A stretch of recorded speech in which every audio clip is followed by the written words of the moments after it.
Opening credits. Barely Wolf. A Ménage Shifter Romance. By Selena Coffey. Auto-narrated using Google technology. Chapter 1. The mating instinct is never wrong. They say you know your mate the moment you meet them, and there was no mistaking it.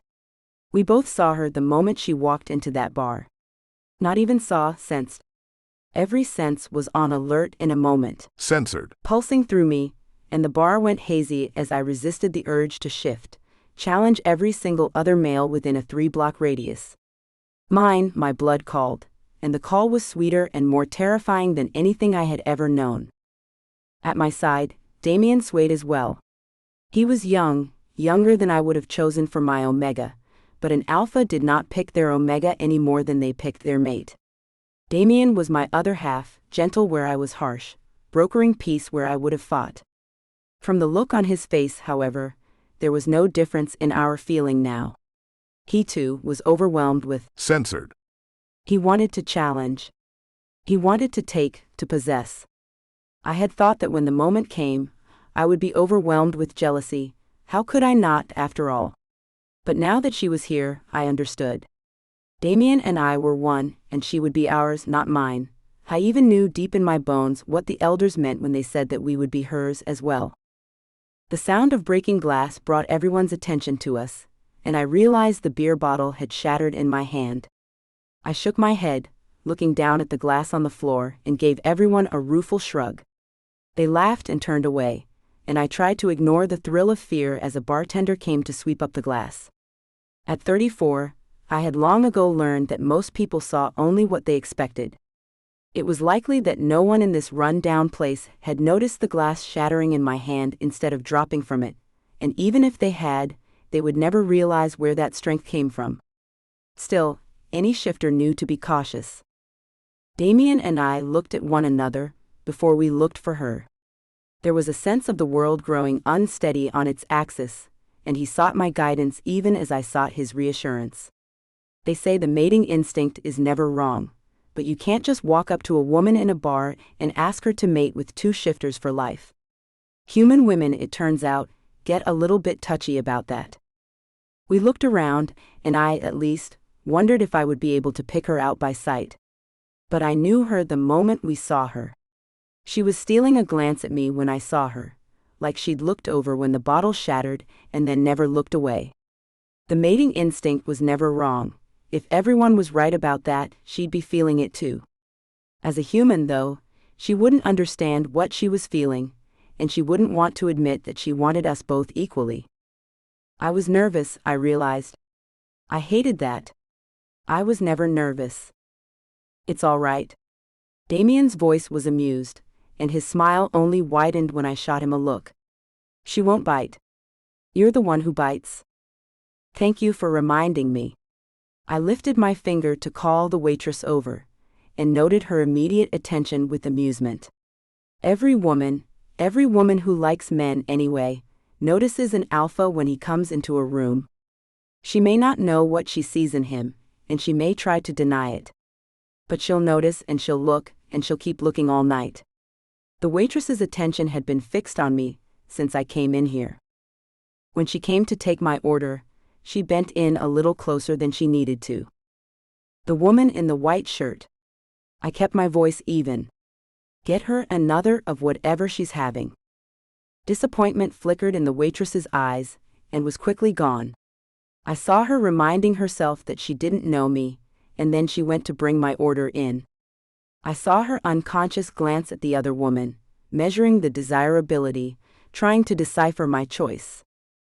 I did not need to look again to know what she saw.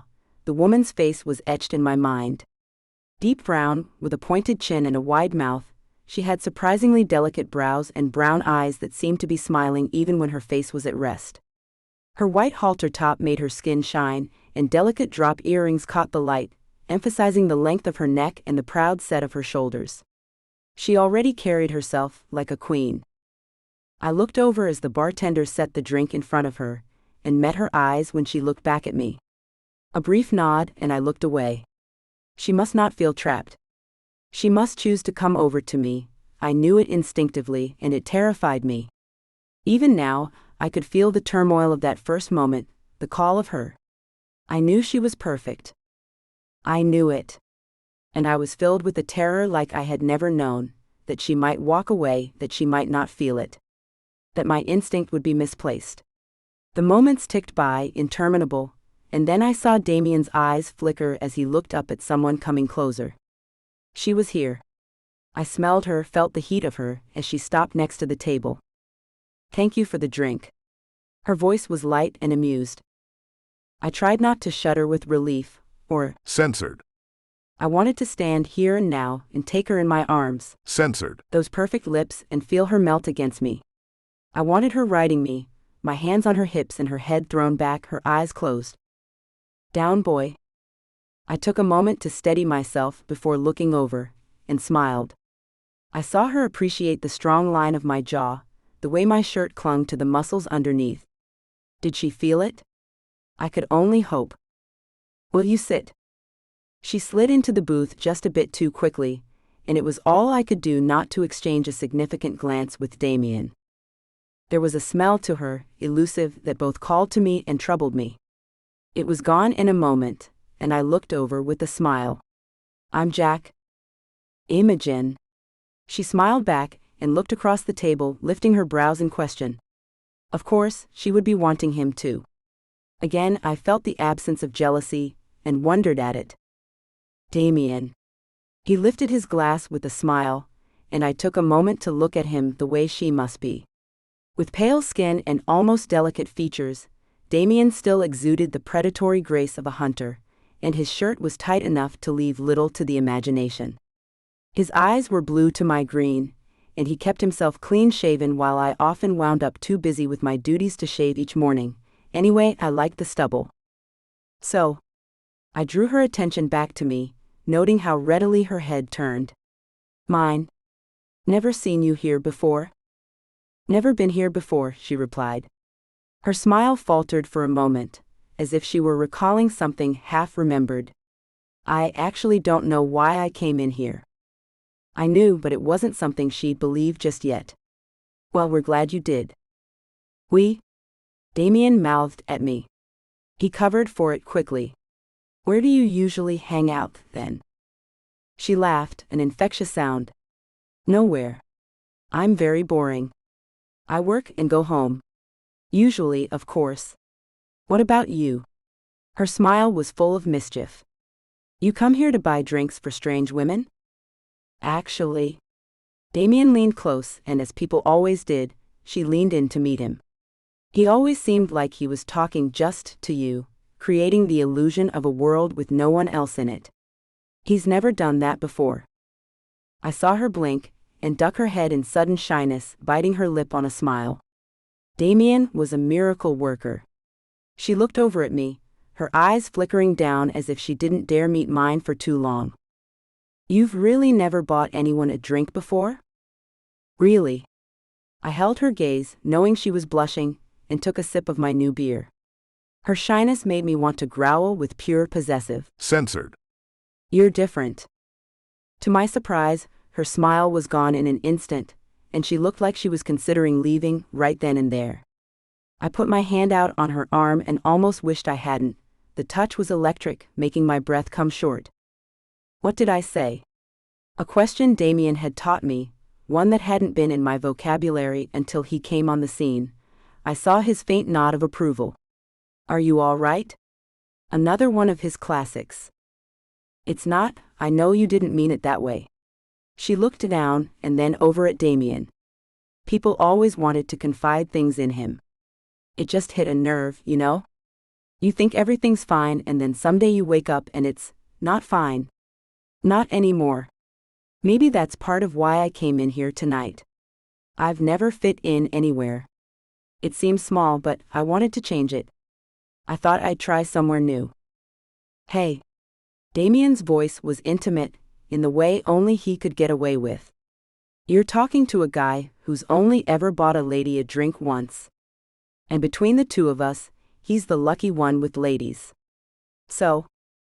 She gave a watery sort of laugh and wiped at her eyes. God, I'm a mess. I'm so sorry. I don't know what's wrong with me. I did. Every emotion in my body was screaming at me, and she would be the same. She was overwhelmed.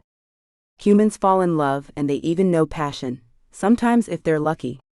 But very few humans will ever know the complete feeling of finding a mate, as shifters do. It's an experience, the elders told me once, which lies beyond both animal instinct and human intellect. No one feels it except shifters and their mates, and the old man confided in me that he wondered if anyone's mind was truly prepared for it. I knew I hadn't been, and no one had even told Imogen that something like this existed. She got a text and groaned. Oh God. I have to go back to work. I'm so sorry. I came over, I was a mess, now I'm leaving. I really was having a good time, I promise this isn't a fake call. I knew she was telling the truth. I smiled. Meet back here tomorrow? Yeah. Her smile was like dawn breaking. Yeah, I'd really like that. It was nice to meet both of you. She gave us a smile and was gone, looking back shyly over her shoulder at the door. I let my head thump back against the wall of the booth, and Damien gave a wondering laugh. My God. She's perfect. Perfect, I agreed. I didn't need to add that with a mate, our place in the pack would be secure from the challenges that were coming ever more regularly. For 2 years, Damien and I had not had a mate. Now. And then I caught a last elusive flicker of her scent, and my blood turned to ice. In the haze of perfume and beer and cigarette smoke, I had not been able to discern what it was. Now that I realized it, however, I knew beyond a doubt. She was shifter bred and not bear, but wolf. Worse, infinitely worse, she didn't seem to have any idea what she was. If she did, it would have been a fight. Her shifter blood was buried deep, and that meant one thing: she was a failed hybrid, a dangerous thing. She would have been cast out of her pack as a baby, and she would never be accepted in ours. They said the mating instinct was never wrong. Only apparently it was. Chapter 2. The room was filled to the brim with shifters, pressed shoulder to shoulder. I scanned over the familiar faces, and met 1 or 2 pairs of eyes. There was acknowledgement, even friendship, but no one looked happy. There was nothing to be happy about. It was a dangerous time to be a shifter. Smartphones were everywhere, pictures catching things that the human eye overlooked, and internet boards offering a haven for people who swore they'd seen things science couldn't explain. To be a shifter is to hide, to take the jobs that won't be tracked. That's how it's always been, but usually there's a counterbalance: the wealth of the pack built up over centuries, wealth gained by legendary mercenaries and bodyguards without match, invested by the others, pixies with a glimpse of the future and vampires with their years of experience. But everything that could go wrong had gone wrong. The vampires had disappeared, whether gone underground or forsaking the shifter packs no one knew, and as jobs grew scarcer, we had less and less and fewer places to hide. All of it had begun before I took control of our pack, but that didn't mean I wouldn't be blamed. Especially, of course, by the younger males who wanted my place as alpha. Nothing's gone right since he took control. A man named Eric stabbed one finger in the air for emphasis as he paced in front of those assembled. Can you name one way we're better off than we were? No. In every way, we're worse. He looked over his shoulder at me, eyes narrowed in triumph, and I knew the words of this dance, knew how easy it would be to crush him. I didn't even care. Every thought for 6 days had been of her. We hadn't gone back to that bar, but it had done nothing to keep her from our minds. Imogen. The name was on my lips when I woke in the night, and I could hardly focus for the haze of censored in my head. My body gave me no respite, my censored rock hard at the mere thought of her, and it seemed I could think of nothing but her. Her skin, her eyes, those lips. I should care that I was being challenged. There was no way out of being alpha except death or dishonor. But I didn't care. Even Damien's fate did not worry me. Though Damien at least cared as little as I did. I looked over to meet his eyes and saw the same censored echoed there. He gritted his teeth and nodded at me. Get it over with. I pushed myself up to stand. From the throne, from the dais, I towered above Eric. It was theatrics, but that was the way this worked. I let myself stare down at him, a lazy smile on my lips. He knew nothing. He was just a boy, he would never rule well, and he would never have a chance of defeating me in single combat, a fact he knew well. Why else would he not have challenged me? And how bad were things when I took over from James? I walked down the steps slowly. Christina was in jail. Harry was being tracked by the FBI. A dozen of you or more had no work to speak of. There were no cubs, no mates, we were afraid to breed. How many cubs are there now? Eric challenged. We've disappeared, I told him harshly. If things continued as they were, we'd have lost 2 of our own and the government would know there were more to find. 7 pairs have mated, and the mating instinct is never wrong. I tried to force the words out, hearing the murmurs start, and still I could not speak. Tell me what you would have done, Eric. You're young. You're foolish.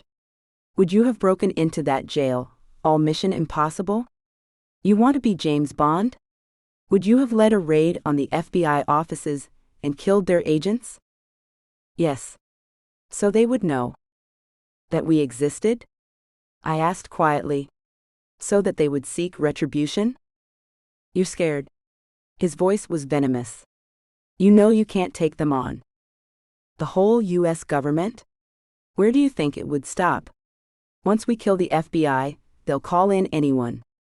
We'll have the NSA on our ass, the CIA, the freaking NYPD, and that shit isn't going to stay classified. People in the street are going to know the U.S. government is searching for shifters. Every biotech company in the world will have a price on our heads. You think it's bad now? You think you know what it's like to hide? You don't know a goddamn thing about being hunted. You put us out there, and we will be running for the rest of our very short lives. The best we could hope for would be to make it to Canada, Montana, Minnesota, lose ourselves in the woods. Odds are, we'll never make it that far. Jack? Damien's voice. Everyone's head turned to him. He stood with one of our lookouts, who had slipped silently into the room. There's a woman walking into the district. A wolf shifter. The lookout's voice was harsh. A failed one, but who knows what she smells. A wolf shifter. My blood turned to ice. I met Damien's eyes and sank my chin into my hand. A wolf shifter. It could be anyone, my rational mind insisted, but I knew it was her. It was Imogen. The thought of her was so overwhelming that I didn't hear the warning growl.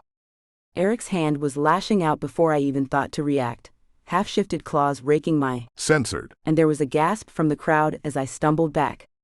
Blood was soaking through the rips in my shirt, and Eric's head was lowered, his eyes heavy-lidded with the challenge. My first thought was pity. They say the mating instinct is never wrong, that it comes at a time of peace. The challenge, too, is never wrong. In every challenger there is the seed of an alpha. Eric could hardly control his urge to challenge. But he wasn't entirely beyond reason, and my second thought was for retribution. I saw the dawning comprehension in his eyes, the fear of what he had done. I was shifted before he could move, bare form slamming his human body against the floor, my claws at his throat. Give me another excuse, my eyes said, and I knew he read that there. I could have killed him then, I should have killed him then. In truth, that was my only mistake. What did I think I could accomplish? But I backed away, padding heavily on bare feet, and shifted back to stand. You're young, I said harshly. Someday, you might make an alpha. But now? Now you're just a cub who can't control his challenge. You have no respect for our customs. We've marked that. My gaze swept the room and I saw the nods. I was safe for now. You'll earn your next challenge or your own death. Jack? Damien's voice was insistent. Harry wants to go after the wolf. Only I could have heard the panic in his voice. I'll deal with it myself. My gaze raked over them, daring anyone to challenge me. Harry was the only one who dared. Boss? I said I'll deal with it myself. I dare any full shifter to challenge me. My smile was cold. Someone look after the cub. I swept from the room with Damien at my heels, willing my control of the pack to hold. No one could see us confront her.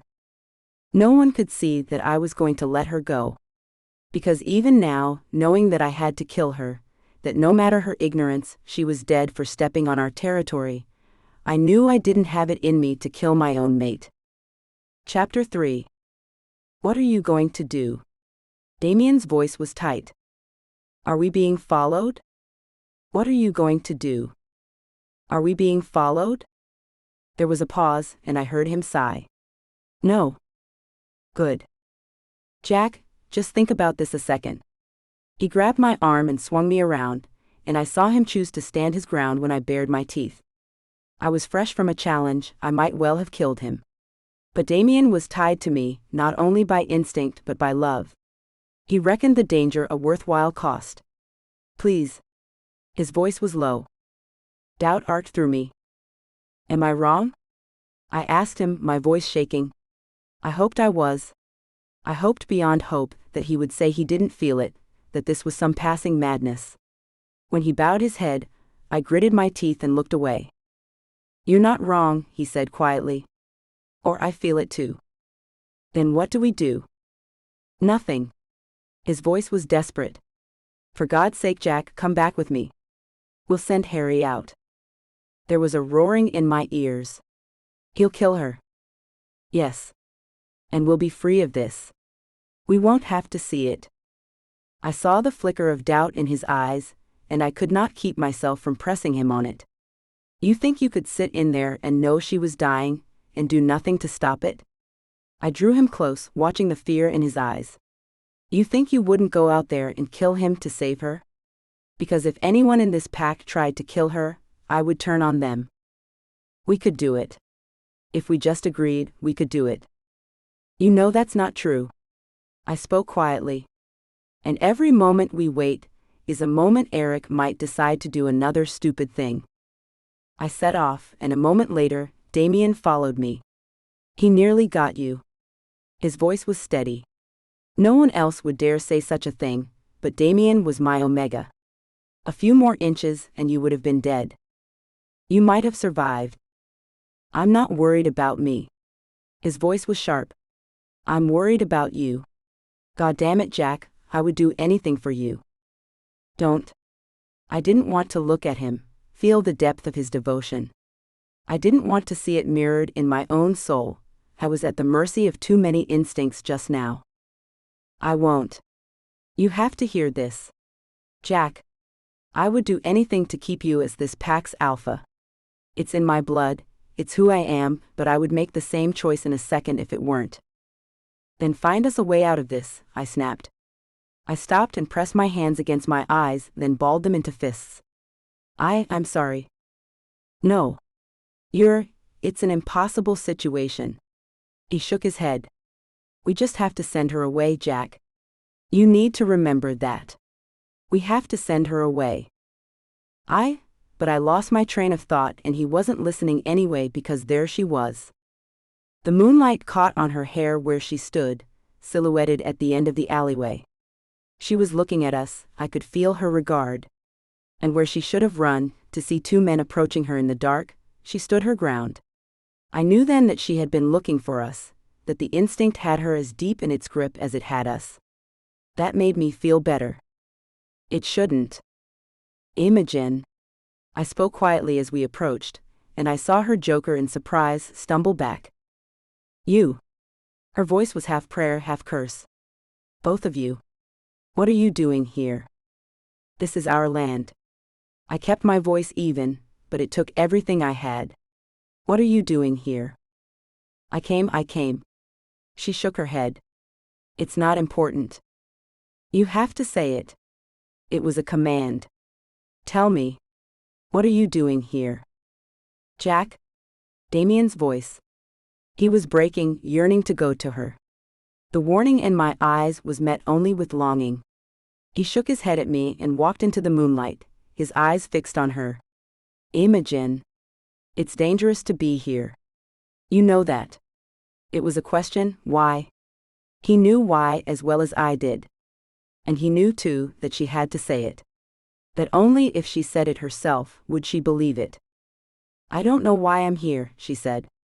Her voice was very small. The smiling, laughing beauty from the bar was miles away now. "I think you do," Damien told her. He spoke gently, holding out his hand, and after a moment she reached out to clasp it. "Say it." When she hesitated, he gave a rueful smile. "Not saying it won't make it any less true." She gave an unwilling laugh. "I was called here." "How?" His voice was a breath. You won't laugh?" "I won't laugh." It was almost like a smell. "I know it seems crazy." "It doesn't." "What did the smell say to you?" She broke off, yanking her hand away, and for a moment I feared that she would run. "I don't know." A panicked denial. She knew very well. She gave a harsh gasp when I went to her. My hands were at her arms, my eyes searching hers. "You have to say it." I knew she heard the longing and the censored in my voice, and the rough control I was bringing to bear on it. I was aching with how much I wanted her, and I could never have her, but she had to know what this was, or she would never be able to leave it alone. She would never know why she had to run and not look back. "Imogen. Listen to me. You think you're crazy, but you're not." My head dropped to hers, and only Damien's warning hiss recalled me. I swayed, lips inches from hers. "Say it." It was a plea. "It's like I'm in love." Her brown eyes searched mine. There were tears starting there. "I think I'm in love, but it's so much worse than love. It feels like I can't control it, like everything is calling me here." To. She bent her head against my censored, and I felt her shudder as she accepted defeat. "To you." I let out a breath I didn't know I had been holding. "I will protect you from anything." I gritted my teeth to keep back the words. "I will never hurt you. I will do anything in my power to make you happy. You will be everything to me, you already are." I couldn't let myself say it. She had to go. She and Damien, it couldn't be. "Listen to me." I tightened my arms around her. "There was a reason that we didn't come back a few nights ago. It wasn't because we didn't want to. We feel it too, Imogen, everything you said. So why then?" She pushed herself away, fists on my censored, and gave me a tear-stained glare. "If you feel even half of what I feel." "I feel all of it." My hand rose to cup her face. "But it's wrong. We can't do this." "Why not?" Human and fiery, knowing nothing at all of what she was. "Your heritage and mine can't mix." I had imagined this moment 100 times, and now I was glad of that torment, for it meant I had the words to say to describe it. "I would be a danger to you. Both of us would." My eyes met Damien's over her head. "My family would be a danger to you. Our children." I broke off. She had not pulled away when she heard me say we. She had not even blinked when I spoke of children. She had said it aloud, and she believed it now. She understood deep inside her that this was the urge to mate for life. She had accepted it, and I did not have it in me to tell her that it was wrong. "Our children would be perfect," she whispered. She bit her lip, looking at Damien, and I saw her wonder. "I don't understand."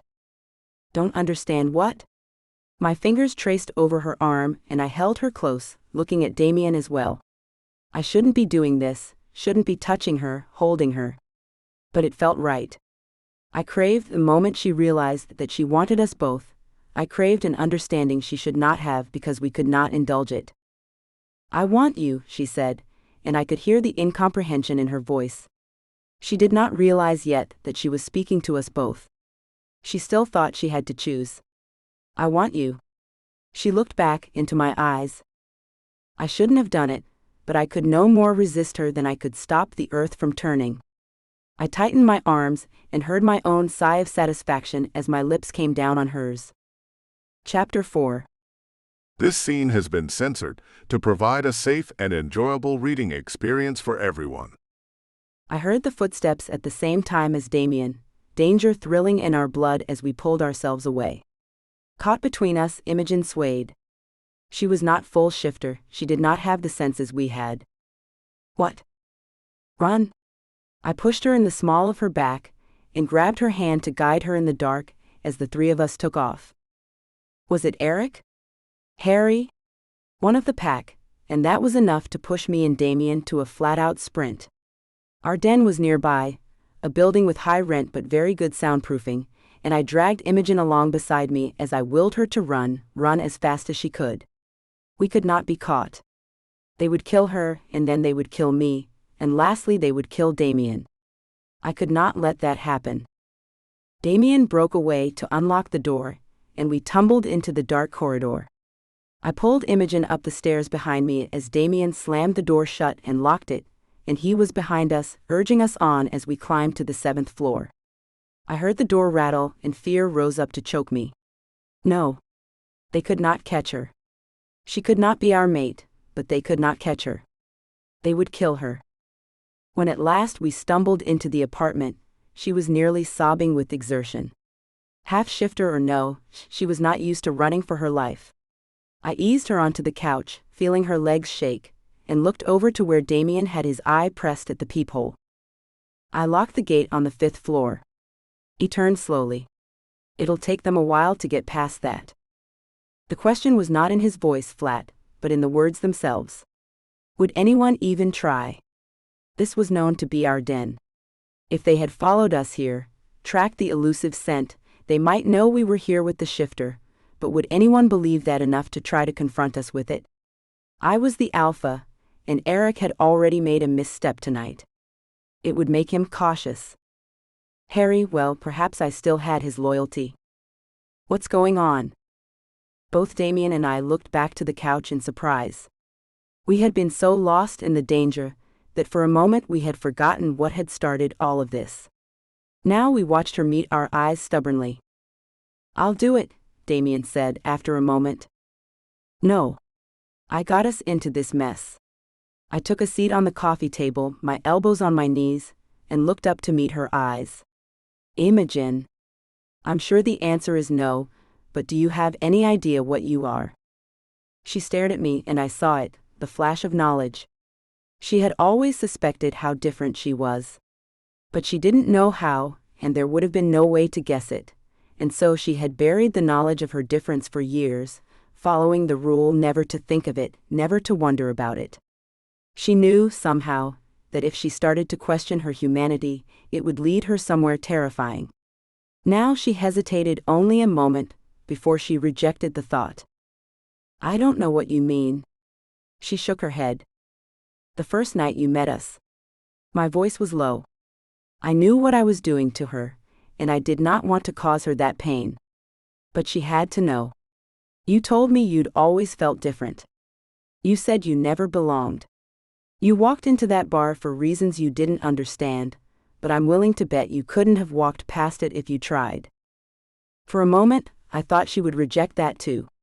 But when she spoke, she nodded. I did try. I had to go back. I thought I'd go crazy if I didn't. I know. I met her eyes then. All I could give her was the reassurance that I didn't think she was insane. I paused.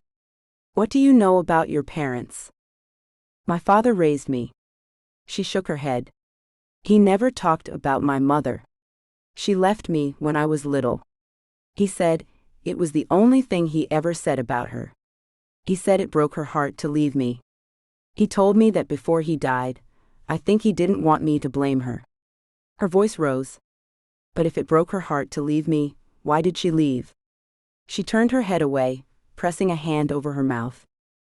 I knew, and I felt my own heart break at the knowledge. Her mother should have killed her at birth. I could smell a failed hybrid of my own kind, and Imogen's mother would have known in an instant what she was. Mate and hybrid should both have been sacrificed, so that Imogen's mother would be able to take a new mate, make a new child. But she had not been able to do it. She had given her baby the only gift she could, her life. Your mother loved you, I said finally. I've never met her. I don't know very much about her, but I do know she loved you. Listen to me. She had turned her head away, thinking this was a platitude. I know what you are. Do you want to hear it? No. She was pressed back into the couch, trying to get away, shaking her head. No. She looked between us. I'm not anything. I'm just me. There was a pause. Aren't I? When she saw the answer in my eyes, her face crumpled. No, she whispered again. She pressed her fingers against her eyes, rocking back and forth, and I saw the shudder run through her. When she picked her face back up, she was determined. Yes. Say it. Your mother was a werewolf. Damien's voice was soft. He stood behind me, arms crossed. His blue eyes were fixed on her. We would call her a shifter, Jack and I. Any shifter may mate with one of their own, or with a human. There's an instinct to it, a call. You can't resist it. You can't change it. You can only obey, or suffer. Something changed in Imogen's face. Yes. The word was on my lips. It's what you feel now. But I didn't say it. The child, Damien sighed, should be able to shift. It's an instinctive thing. You can smell a shifter of your own kind, if you are one. You can smell their ability. If someone doesn't have it at birth, well, it can be dangerous. Dangerous how? She didn't understand yet how this related to her. She shook her head at him. The talent can be unpredictable if it's not there for a shifter's whole life, and unpredictable is something that threatens the pack. If you shift somewhere that normal humans can see you, questions start being asked. Worse, if the half-breed has a child, even with another human, the talent may be there, and a half-breed and a human will have no idea how to raise a shifter. Those children go feral as often as not. The children of shifters who can't shift, like you, Imogen, we call them. He hesitated. Failed hybrids. She flinched as if he'd slapped her. And she challenged him. And normally they're killed at birth, he said finally. That's what your mother was supposed to do. Her pack would have demanded it of her, kill you, kill her mate, and free herself for another. Her skin took on a grayish tinge, and I thought she might be sick. She swayed forward, shaking. Imogen. I reached for her hand, but she snatched it away. Listen to me. When I said your mother loved you, I meant it. She gave you the best chance she could to survive.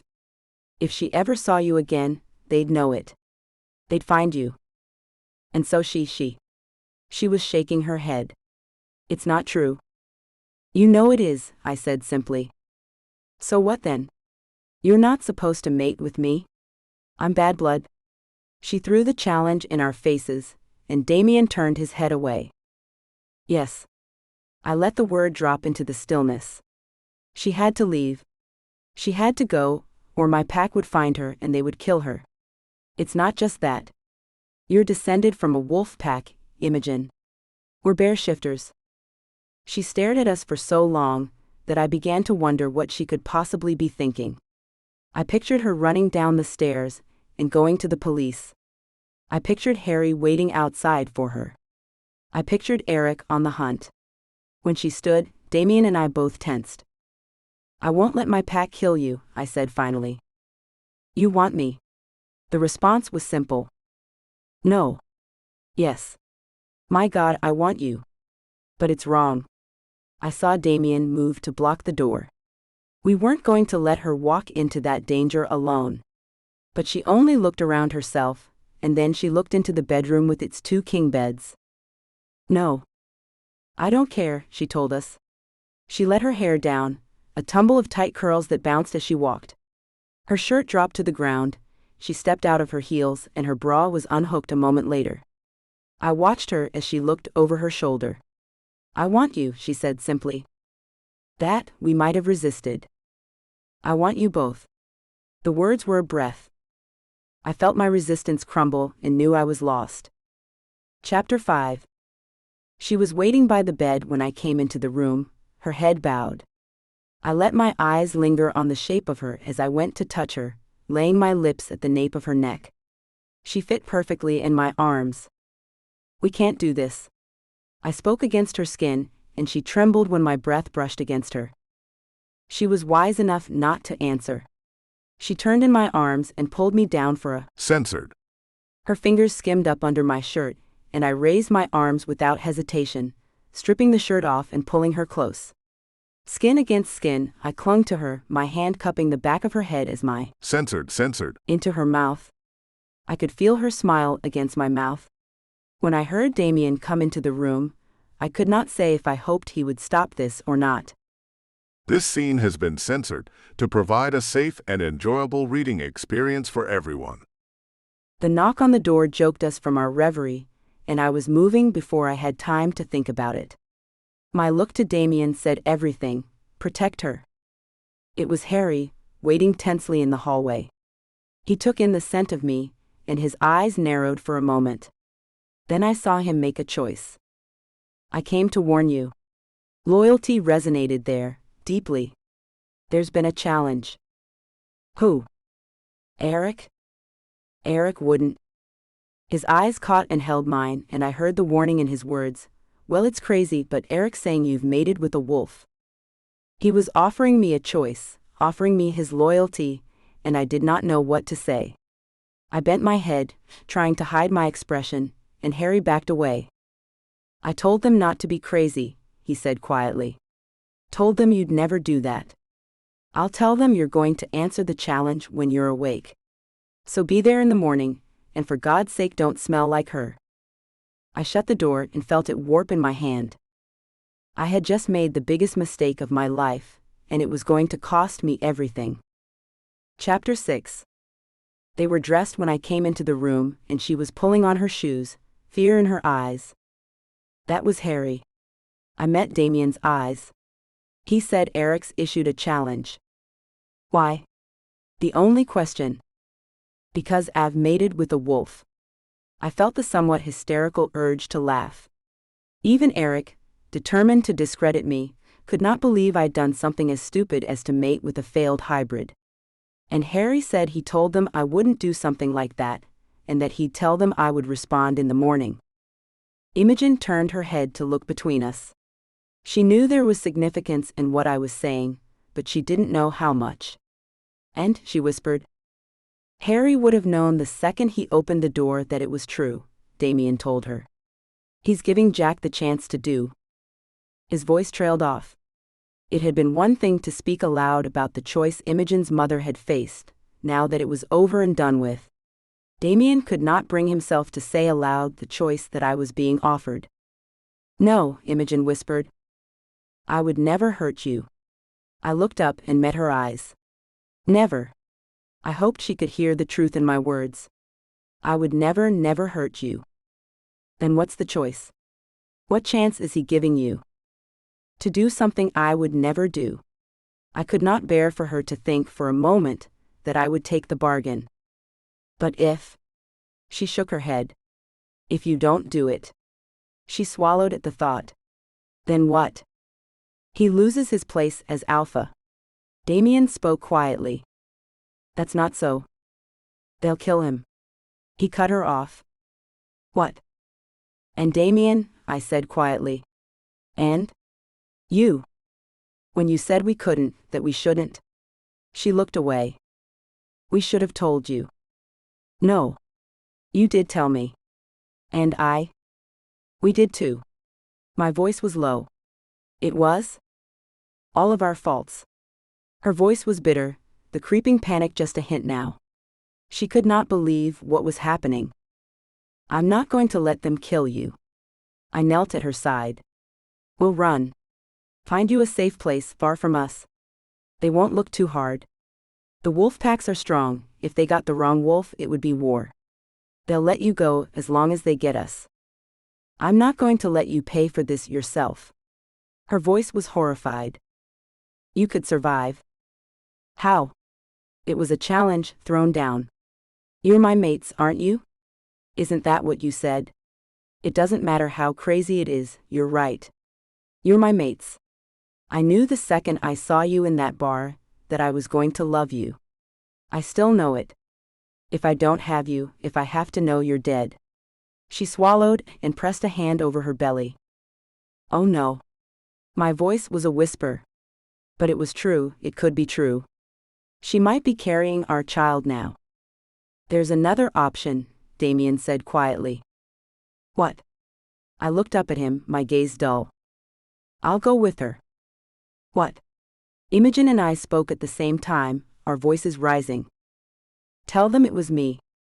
Tell them I mated with her without your knowledge, that you thought you might protect me because I was your omega, but that you did what you had to do. Tell them you killed me. His gaze locked on mine. Tell them you killed both of us. And tomorrow you win the challenge and you keep your place. Without you. I didn't know which of them I was speaking to. My voice was desperate. I can't do that. It's the only chance for all of us to survive. His voice was flat. I'll keep her safe. I'll keep our child safe. And someday you'll get them to accept this. Will I? I looked at him.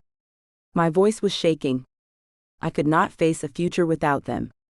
I could not know that she and my child and my omega were together without me. I could not rule the pack alone. Jack? Imogen stood. I backed away from her, but she drew me in an embrace. Her eyes searched mine. It's been a crazy week, okay. But I keep turning it over in my head. If we're not meant to be mates, then me leaving won't really hurt you.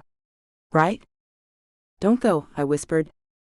And if we are mates? She hesitated, then reached up to stroke my cheek. There were tears in her eyes. All I have is this instinct, the instinct that tells me that everything I learn about you, I'll fall in love with. If you're a man I could love, I can't see how you could face killing me, or knowing you caused my death, or Damien's. I pulled her close, shaking. I knew what she was going to say next, and I didn't want to hear it. You know what you have to do, she said quietly, her mouth at my ear. I'll be alone, I whispered. Once it had been all I wanted. I didn't want an omega. I didn't want a mate. I wanted to rule.